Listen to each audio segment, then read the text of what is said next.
தேர்தல ஓட்டு போட்டீங்களா? போட்டோம். விஜய்னு ஒண்ணே உங்களுக்கு என்ன தோணுது? என்ன அவர் நல்லா செய்வாரு அப்படின்னு நாங்க நினைக்கிறோம். அப்படியா? ஆமா. விஜய் மேல எப்படி ஒரு நம்பிக்கை வந்தது? நம்பிக்கை வந்ததுன்னா அவருக்கு ஏற்கனவே அந்த ஒரு நல்ல உள்ளம் இருந்திருக்கு அவருக்கு. விஜய் நீங்க நேர்லயே பாக்கலையே, எப்படி அவருக்கு அந்த உள்ளம் இருக்குன்னு தெரிஞ்சது? அதாவது நம்மளுடைய ஒருத்தருடைய பார்த்தாவே தெரிஞ்சிடும். அவருடைய நடவடிக்கை எல்லாம் நம்மளுக்கு தெரிஞ்சிடும். ஓகே.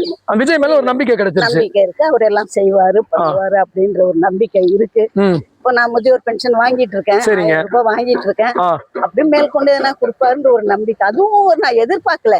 அதாவது அவர் விஜய் செஞ்சாலும் செய்யாட்டியும் விஜய்க்கு உங்களுடைய ஆதரவு. சரி, இப்ப விஜய்க்கு வந்து நிறைய பிரச்சனைகள் இருக்கு. அவர் கவர்ச்சினால வந்தாரு. சின்ன குழந்தைங்க எல்லாம் வந்து ஓட்டு போட சொல்லி பயமுறுத்தி மிரட்டி குழந்தைங்க எல்லாம் அந்த மாதிரிலாம் எதுவுமே அவரு செய்யவும். இது நம்புற மாதிரி இருக்கா அந்த விஷயம்? இல்ல அது நான் கேள்விப்படவும் இல்ல. அந்த மாதிரி அவரு செய்ய என்ன சொல்றாங்கன்னா, சின்ன குழந்தைங்களை வந்து மாமா நான் உங்க அண்ணன் நீங்க ஓட்டு போட சொல்லுங்க உங்க அப்பாவை அண்ணனை அப்படின்னு சொல்லிட்டாரு. அதனால மக்கள் மறந்து ஓட்டு போட்டுட்டாங்க. நம்மளே சுயமா யோசிச்சுதான் ஓட்டு போட்டோன்றீங்க. யாரும் நம்ம நிர்பந்திக்க முடியாது. யாருமே ஒண்ணும் சொல்லவும் இல்லை. நம்மளுக்கு தோணுச்சு அவரு போட்டா நல்லது செய்வாரு அப்படின்ற ஒரு இதுதான். சரி, நீங்க நியூஸ் எல்லாம் பாக்குறீங்க இல்லையா? இந்த 10 நாள் விஜயோட ஆட்சி எப்படி இருக்கு? நல்லாதான் இருக்கு. ஏதாவது ஒரு சிறப்பம்சம் நீங்க பார்த்ததை சொல்லுங்க.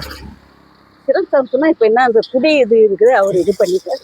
717 கடைகளை மூடினது இப்ப 500 கடைகளை மூடிட்டாருன்னு அதிகாரப்பூர்வ தகவல் கிடைச்சிருச்சு.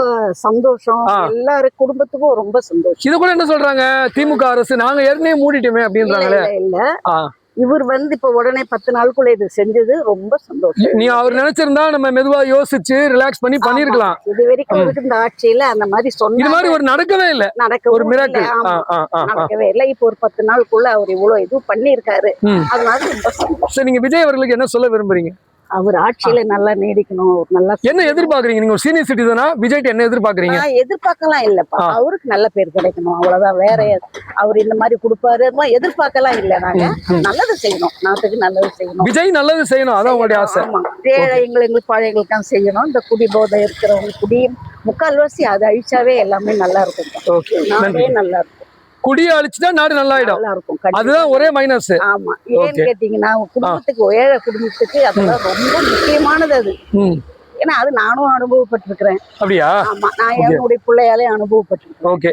அப்ப குடிய மட்டும் அழிச்சிட்டா பூரண மது வழக்கு கொண்டு வந்துட்டா நல்லா இருக்குமா? நல்லா இருக்கும்னு நான் நினைக்கிறேன். ஓகே, புரியுங்களா? வேற நான் எதுவும் எதிர்பார்க்கல. இதுதான் நன்றிங்க. இந்த குடியை ஒண்டி அவர் இது பண்ணிட்டாருன்னா ரொம்ப நல்லா இருக்கும். மக்கள் நல்லா இருப்பாங்க, ஏழை பழைய நல்லா இருப்பாங்க. அவ்வளவுதான். நன்றிங்கம்மா. எடுத்துக்கிறேன், மைக் எடுத்துக்கிறேன்.